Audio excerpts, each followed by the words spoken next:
No sé si se acuerda usted la salvia del proyecto Neptuno, que un proyecto en me Arasatí, suena. algo con agua. Me suena, algo me con suena. agua, ¿le suena? Bueno. ¿Agua bebible era o no? Era No me acuerdo bien. era lo que se estaba por ver, si era bebible o potable, pero bueno. Eso. En un resumen muy cortito para la gente vamos a decir que el proyecto Neptuno es un proyecto de capitales privados que iba a empezar a proveer agua para OCE, tomando agua del río de la Plata. Con poca investigación de por medio, según reclamaban algunas organizaciones sociales. Sí. Y bueno, esta entrevista la queremos hacer un poco para traer un poco de buenas noticias en el tema ambiental.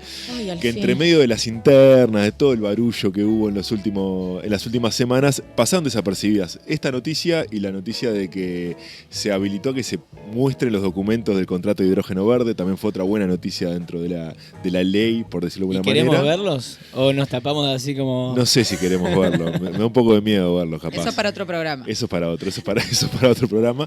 Y bueno, esto del proyecto Neptuno, gracias a esta es una medida cautelar que se puso para no innovar en base al artículo 47 de la Constitución, que dice que el agua tiene que ser provista por el Estado y solamente por el Estado, no por un privado. Hay una organización que cuida el agua, por decirlo de alguna manera, la CNABD, algo así es, por la vida y el agua, algo así, y el movimiento Tucu Tucu, que es una organización social local cercana a la Arasatí, que es el arroyo donde se iba a generar todo esto.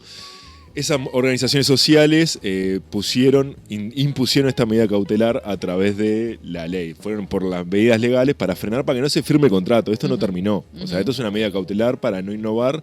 Por ahora no se puede firmar el contrato porque lo indicó el juez Recarey el 24 de junio. Y en este contexto... Ese juez malo. El juez del mal, según el Ministerio de Salud Pública, OCE y el Ministerio de Ambiente. El hecho es que ahora no se puede innovar, se va a frenar, se van a hacer más investigaciones, que las únicas que habían hecho eran las de las empresas privadas. Y dentro de ese marco, el juez citó a declarar a muchos investigadores, dentro de los cuales se encuentra Ángel Segura, que en este momento lo tenemos en línea del otro lado. Y vamos a ver si nos escucha. Ángel, ¿estás por ahí? Bueno, buenos días y gracias por la invitación. Bueno, Ángel, la primera pregunta que yo te quería hacer era, ¿cómo es esto? ¿A qué te dedicás vos y por qué el juez te cita como testigo para declarar en esta causa? Bien, bueno, yo soy docente e investigador de acá del Centro Universitario Regional del Este, el CURE, en Rocha. Trabajo con sede en Rocha, en un departamento que es de modelización estadística, y tenemos una línea muy fuerte de trabajo e investigación de más de 15 años en lo que es calidad de agua y efectos en la salud, que estamos desarrollando, aportando insumos para las estrategias de trabajo en este entorno donde hay una pérdida, un deterioro de la calidad de agua generalizada en el país, en varios sistemas, en general y fundamentalmente causado por un aumento de la agroindustria, que es basada en insumos y que entonces genera eutrofización, que es el aumento de nutrientes, y después cianobacterias, que es el tercer paso, y que generan toxinas y demás. Entonces eso, nosotros tratamos de hacer diferentes acciones desde distintos niveles, desde comprender el problema hasta generar modelos de predicción para decir, en este sistema tengan cuidado, no vayan a bañarse, no tomen agua, porque si conlleva riesgos a la salud de las personas, obviamente a la salud del ecosistema también. Entonces, esa línea que llevamos hace años en diversas, desde Salto hasta Punta del Este, hasta Rocha, hasta el Chuy y hasta la Laguna Merín, por ejemplo, por poner algunos ejemplos en los que trabajamos en calidad de agua. Y en ese marco, cuando se plantea este proyecto Neptuno, Arasatí, en su momento, con un grupo de colegas, también hicimos un análisis de los informes que había, ¿no? Es un tema muy sensible y en medio además de la crisis hídrica, que si quieren después podemos charlar un poco más de por qué, algunas de las causas que generan esa crisis hídrica. Se plantea un proyecto que entendimos que cuando analizamos los documentos que había, la información que había previa para si instalarlo o no, cómo instalarlo, vimos que había una cantidad de falencias y cantidad de errores incluso en los informes. Entonces nosotros, desde el CURE sobre todo, tratamos de que la gestión ambiental tenga un correlato basado en información de calidad, y no podíamos como investigadores de la Universidad de la República quedarnos, no ver o no analizar eso, no aportar insumos para ese análisis. Y lo que vimos era tremendo. O sea, el análisis que habían hecho las empresas tenía una cantidad de déficit enormes y generaba dudas en cuanto a la calidad, y dudas que eran bastante tangibles, no sé, desde la salinidad que iba a tener el agua que iban a tomar hasta varios otros parámetros que estaban por fuera de la normativa. Entonces, ante eso hicimos algunos informes. Eso en base al agua que iban a proveer, que iba a estar con valores fuera de normativa. Exacto. Ya el agua que iban a tomar iba a estar fuera de la normativa. O sea, nosotros ni siquiera nos metimos en lo que es toda la parte de la violación del artículo 47, el que declara que el agua es un derecho humano y que solo el Estado puede proveerla. En este caso se estaba dando un privado con la parte de la toma de agua, que era fundamental, e incluso nos dejaba también en una situación bastante difícil, porque le iba a pasar esa agua a OCE, y si OCE recibía un agua de mala calidad no podía reclamarla a nadie, porque no había ninguna cláusula de reclamación de nada de eso. Entonces iba a ser como un doble costo para el Estado, un problema no solamente ambiental, sino económico, y las soluciones que se planteaban a los problemas, que eran decir, los dos problemas que tiene esa zona: uno es de salinidad, que no es un problema, porque es un estuario, es el río de la Plata interno, ahí en San José, en Arasatí. Entonces es un lugar donde naturalmente hay fluctuaciones de la sal que tiene el agua, ¿no? A veces entra más agua marina, a veces agua más del río, eso es normal. Pero claro, para potabilizar es un problema, porque no hay técnicas apropiadas que permitan remover esa salinidad. Pero había otro problema, que es que cuando no hay eventos de salinidad alta, en esa zona se han registrado una cantidad de floraciones muy intensas. De cianobacterias. Y, no sé, para poner, de cianobacterias, exacto, de cianobacterias, que son estas algas unicelulares, pero que generan colonias enormes y que generan agregaciones que pueden ser visibles. Pero esas cianobacterias tienen unas moléculas que se llaman toxinas. Se llaman toxinas porque afectan al ser humano, pero son moléculas que son hepatotóxicas, neurotóxicas. Y por ejemplo, para poner un ejemplo bien concreto, el informe decía que en esa zona o en el río de la Plata no se habían detectado casos de intoxicación por cianobacterias, y está el primer caso del mundo de una bebé de 2 años que fue trasplantada al hígado, y donde se hicieron anatomía histopatológica. En Buenos Aires tuvo que ser hecho el trasplante por estar expuesta en una playa de Montevideo a esas toxinas. Entonces, no sé, ignoraban cosas muy gruesas. O sea, te estoy poniendo un ejemplo. Que resaltan, aparte, grueso, no es que era un caso, no era el primer caso del mundo. O sea. Y bien documentado y publicado en una revista científica evaluada por pares. O sea, no era me contaron qué, sino que está toda una descripción muy detallada. Entonces, eso era una de las cosas como groseras. Pero después había muchas falencias y detalles que, a ver, ¿por qué es importante tener claro cuál es la base? Porque las obras de ingeniería o demás de potabilización se desarrollan en base a cómo está el ambiente. O sea, si nosotros tomamos agua de mala calidad, el proceso de potabilización no es mágico, como planteaban algunos de los técnicos de OCE o demás. Y hablo de los técnicos, de las gerencias, no de los técnicos. Las técnicas y los técnicos de OCE tienen clarísimo lo que pasa con esto. La gerencia de OCE, que ya tiene una línea más política, digamos, decía que todo se podía potabilizar y que las empresas también tenían como esos supuestos, y eso es una mentira directamente. Entonces hay que tener mucho cuidado. Entonces, por eso es importante conocer las condiciones de base del sistema, para poder saber en qué condiciones vamos a llevar el agua y qué condiciones para potabilizar. Y en este caso nosotros entendíamos que estábamos lejos de una condición aceptable. Claro. ¿Y cómo es esto de tener que ir a declarar a un juzgado? Ya te habían citado, ya había sido como perito técnico. ¿Cómo fue esta experiencia? ¿O ya venía armado con la...? También entiendo que había un equipo de abogados trabajando con las organizaciones que capaz que ya venía medio acoplado, medio armada la presentación, pero ¿cómo? Bueno, ¿cómo ahí había dos cosas. Primero, no es la primera vez que me llaman como testigo, es una situación bastante horrible.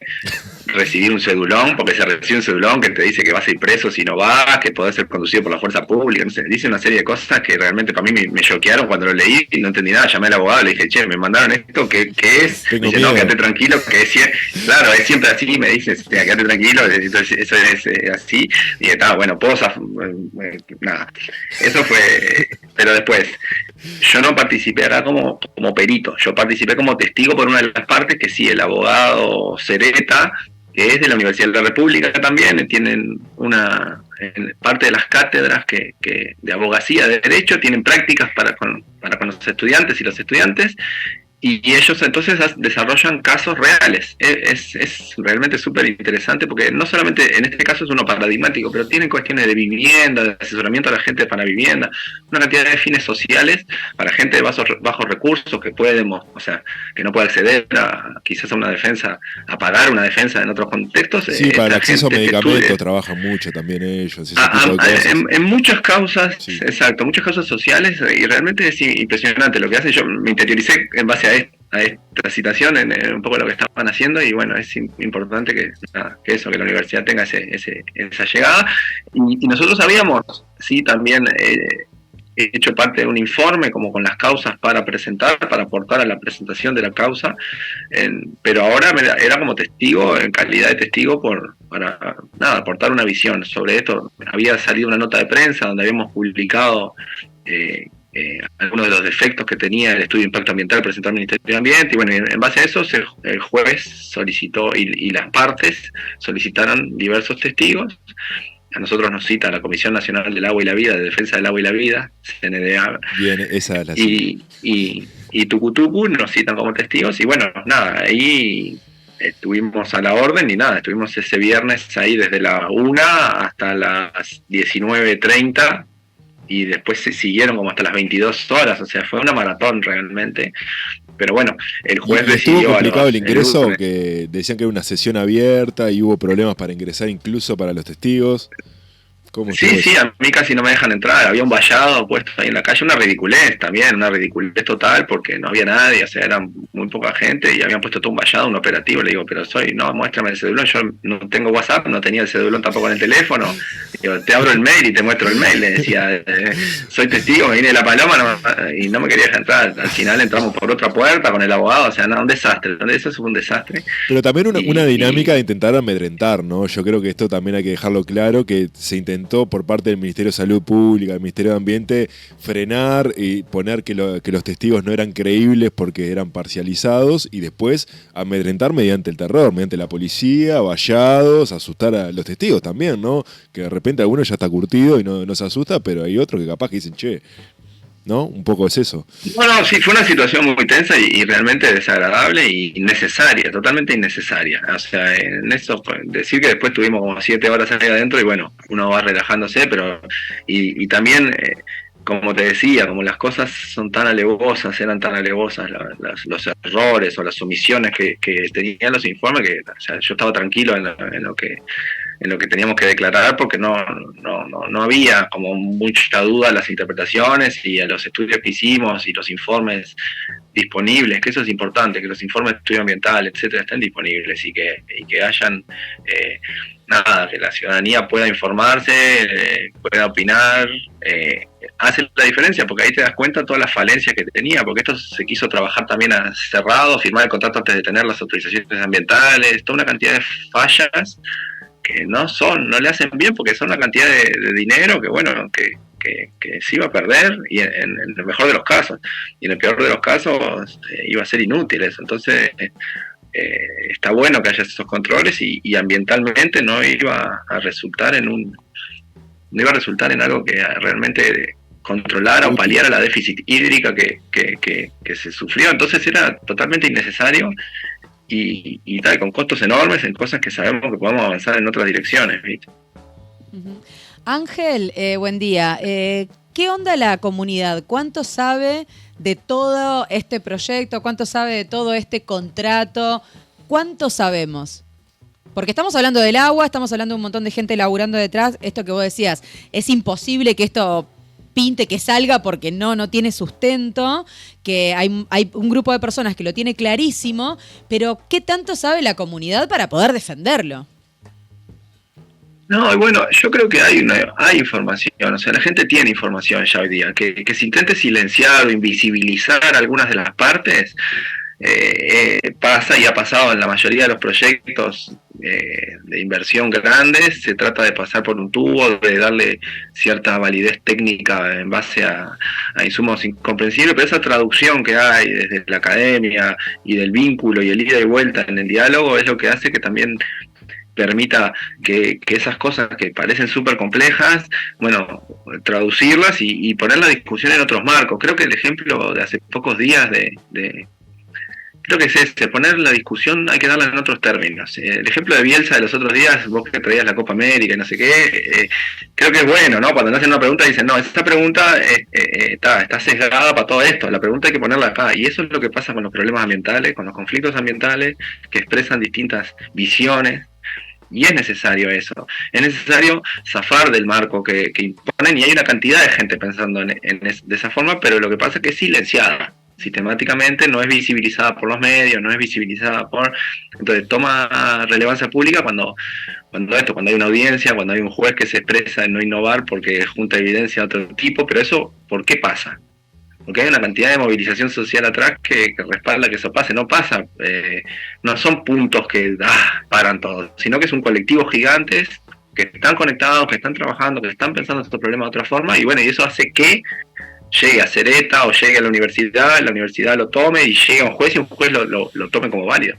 Entonces, a veces nos ponen las cosas también como que es una persona que hace tal cosa. No, son muchos colectivos que están trabajando en las sombras, en el día a día, informándose, juntando información y del otro lado también hay empresas haciendo lobby todo el tiempo, están tratando de vender sus productos y bueno, y en ese juego es donde la sociedad tiene que le está poniendo, que yo creo que hay una cantidad de información que ha circulado, el déficit hídrico lo llevó a un lugar de agenda.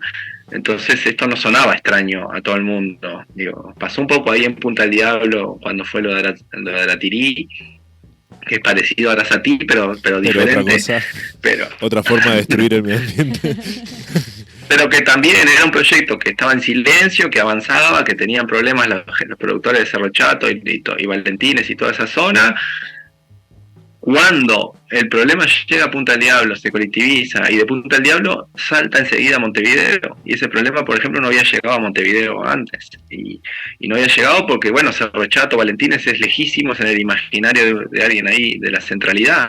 Entonces, cuando eso llega a Punta del Diablo tiene más vínculos con Montevideo,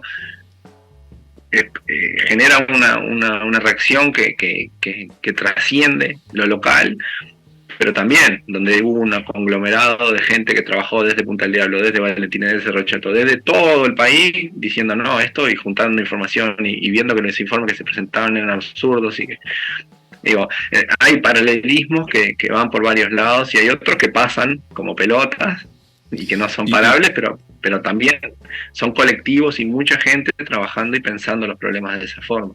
¿Y crees que fue una ventaja que en este caso Arasatí esté tan cerca de Montevideo? En esto de la centralidad y de que siempre la información se maneja de Montevideo y las preocupaciones van desde ahí, ¿fue una ventaja en este caso? Y yo creo que lo que lo llevó a Montevideo fue la crisis hídrica. O sea, se dieran cuenta. No Arasatí. Si hubiera solo sido de Arasatí algún tema de otro proyecto, otra cosa, capaz que no llegaba. Entonces, digo, no es que todo tenga que pasar por Montevideo para tomar relevancia, pero sí obviamente una amplificación de la prensa, de un cierto tipo de prensa, digamos, de la prensa esta que llega mucho, no sé cómo llamarla. Masiva, por de alguna manera. Eso, ustedes son los que saben eso. Pero entonces, ahí lo que pasa ahora también es que esto no termina. O sea, esto ahora es una medida de no innovar, hay que presentar todo el fondo, digamos, de la cuestión. Hasta ahora estábamos con lo que era con lo que es de no innovar, digamos. El juez dijo, no se firme el contrato porque esto se plantea en riesgo. Ahora hay que presentar todo el fondo, que bueno, Cereta ya están trabajando, está buenísimo porque esto lo empezaron el curso el año pasado y los que siguen ahora son otros estudiantes, bueno, que van preparando los escritos, que tienen que ir estaban en el juzgado, algunos muy aburridos, otros no, pero bueno, es una experiencia para los gurises y las gurisas que está buenísima, creo. Ángel, ¿cómo andás? Acá Martín te saluda acá en el fondo. Quizás no tenés ni idea, pero se me ocurre preguntarte, digamos, ¿por qué está esta rivalidad entre Arasatí y Casupá? el otro proyecto, ¿está en las mismas condiciones? ¿Está un poco más estudiado? ¿Es más beneficioso? ¿Tenés idea? Mirá, es un proyecto más antiguo, sí, hay cosas del 70 que hablan de Casupá y que ya promueven el represamiento de Casupá. Lo que siempre tratamos de decir nosotros, Uruguay es un lugar que es muy rico hídricamente, ¿sí? Tiene cursos de agua, no estamos en un desierto, a ver, para ponerlo en esos términos, no estamos en un desierto, hay una cantidad. Pero, por ejemplo, en las últimas 2 décadas tuvieron que cerrar 3 tomas del río Uruguay, porque hay cianobacterias, entonces tuvieron que cerrar. En otros sistemas se está dando. Uno, cuando tiene un río que corre, las cianobacterias de ese tipo en general no se desarrollan. Cuando uno lo represa, se empiezan a desarrollar. Salto Grande, Baigorra, Bonete, todas tienen unas floraciones gigantes. ¿Pero qué? ¿Solo se generan las floraciones porque se represa? No. Se generan las floraciones porque se represa en un lugar donde hay una cantidad de nutrientes que están llegando al curso de agua. Entonces, si nosotros no entendemos que ese mecanismo está recontra estudiado, recontra claro desde hace años en la limnología, que es lo que estudia los cuerpos de agua corriente, en el grupo, en el país, hay una cantidad de información acerca de todos los cursos de agua, cómo han aumentado su nivel de nutrientes, etcétera. Entonces estamos pasando un umbral de peligro de floración. Ahora, entonces, y tenemos las fuentes de agua que es potable, que ha sido potable, Uruguay siempre se jactó de su calidad de agua, ya no se puede jactar más por su gran calidad de agua y que se veía. No, entonces lo perdimos. ¿Por qué? Porque hubo un avance de la frontera agrícola agroexportadora de que estamos en el orden de los 2 millones de hectáreas, con un tipo de siembra que hace 2 cultivos por año, que es siembra directa, que se echan agrotóxicos, sustancias, etcétera, etcétera, etcétera, en una gran cantidad. Entonces, está eso, la discusión tiene que ser dada ahí. Ese modelo de desarrollo llevó a que los cursos de agua del Uruguay estén ahora en problemas. Entonces, seguimos con ese modelo de desarrollo, lo aumentamos y sabemos que va a tener estas consecuencias. Y siempre tratamos de poner las cosas nosotros en quién paga las consecuencias y quién se lleva los beneficios. Nosotros un poco en serio, un poco en broma, pero decimos los maleficios se reparten entre una cantidad y los beneficios se los llevan unos pocos. Entonces, si nosotros empezamos a ver quiénes son, entonces identificamos un poco en dónde está el problema. Entonces, más allá de Casupá, el Río de la Plata o así, pongamos otra vez a lo Bielsa. ¿Dónde está la pregunta que hay que poner? Con este modelo agroexportador basado en insumos, perdemos los cursos de agua, la calidad de agua se deteriora. Eso está demostrado. ¿Qué hacemos? Entonces, pongamos la pregunta y después vemos. Aumentamos la producción como se promueve, producimos para 30 millones de personas para 60, eso es la idea ahora. No, y ahí lo que hablamos también es eso, nosotros decimos, bueno, entonces en Uruguay yo espero que haya 0 personas con hambre, o 0 personas por debajo de la línea de nutrición, ¿no? Porque si estamos produciendo alimentos para 50 millones o para 30 millones, con que sea más de para 3 millones, yo te digo que entonces en Uruguay tendría que haber 0% de hambre. Y tal, entonces ahí te digo, bueno, capaz que agua por hambre y no sé, veamos cómo hacemos, pero la discusión tampoco se da en esos términos. Entonces, siempre tratar de llevar la discusión a esos lados y plantear los problemas desde ese lado nos ayuda un poco más también a no quedarnos en cajitas chicas de Casupá versus Arasatí o que, y bueno, sí, son parches que le estamos poniendo a una balacera. Entonces, nada. Ángel, ¿esta medida cuánto dura? ¿Cómo es la movida? No soy experto ahí, les diría que consulten a Cereta, pero creo que tienen 30 días para presentar el juicio de fondo, o sea que corren desde el 25 de junio. Así que, o 60, 30 o 60. Sí, igual Cereta lo que decía que esta medida igual tranca como por 1 año, 2 años, ahora cuando ellos presenten la apelación, esa apelación puede trancar durante un año. 1 año por lo menos. 1 año, 2 años sí puede trancar la firma de contrato por lo menos.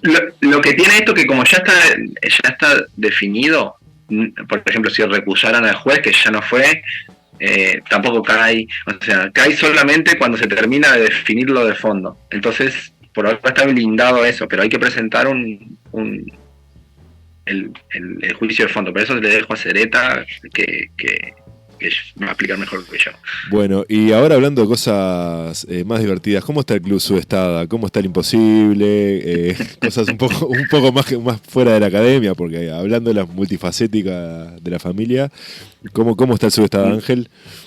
No, divino, divino, divino. La verdad que ahora retomamos, tuvimos vacaciones de invierno, que hubo un par de semanitas que paramos para darle vacaciones a las instructoras, a los instructores que laburan todo el año sin parar y para reparar barcos y cosas de esas, pero nada, ya empezamos de vuelta y el otro día salimos con el barco, divino, estuvo la tarde, una puesta de sol divina, nos vimos ahí en el mar.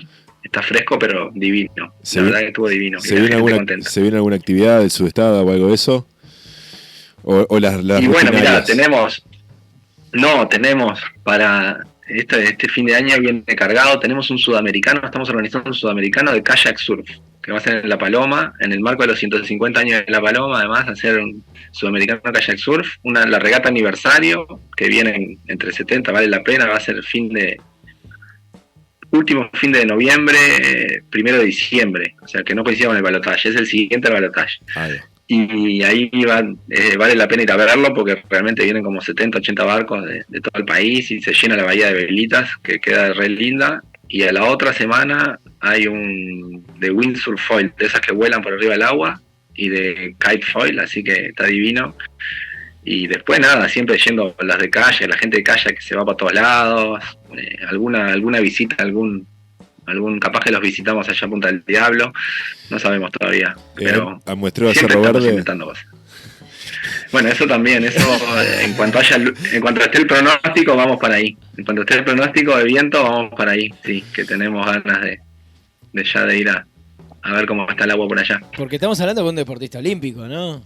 Eso parece, cuando estuvimos buscando fotos para la difusión, ¿tuviste la Olimpiada, puede ser, en la Atenas 2004? ¿Era ese Ángel hace Segura? 20 años. 20 años nomás. Hace 20 años, se cumplen ahora en agosto. Estuve ahí por Atenas, estaba divino, calorcito. ¿Y ahora hay expectativas impresionante. en las Olimpiadas que se vienen ahora con algún competidor uruguayo en particular?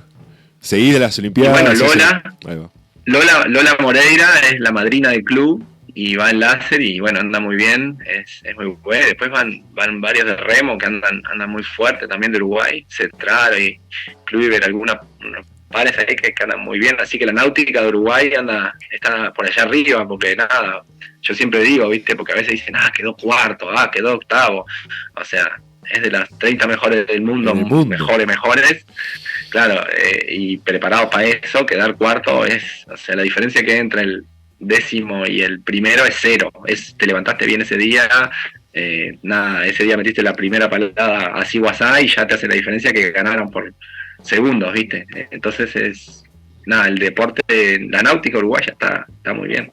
Y bueno, ¿quién te diga que no tengamos algún deportista olímpico rochense en un futuro gracias al Club Sudestada y estas cositas que se van generando? Y bueno, nosotros siempre decimos que nuestro objetivo es que la gente navegue. Si tenemos esa pirámide de gente en el agua, después, bueno, si alguien quiere competir, además, sabemos lo que es, los podemos acompañar. De hecho, eso, con el kayak empezamos con eso, pero ¿por qué? Porque tenemos una flota de 30 kayak que todos los fines van 2 veces por semana al agua. Entonces, bueno, algunos dicen, me gustaría hacer, y ahí seguimos, pero que no es el leitmotiv, no es el objetivo. El objetivo es que haya mucha gente navegando, mucha gente en el agua. Y después, bueno, si alguno quiere seguir para la competencia, alguna, lo acompañamos.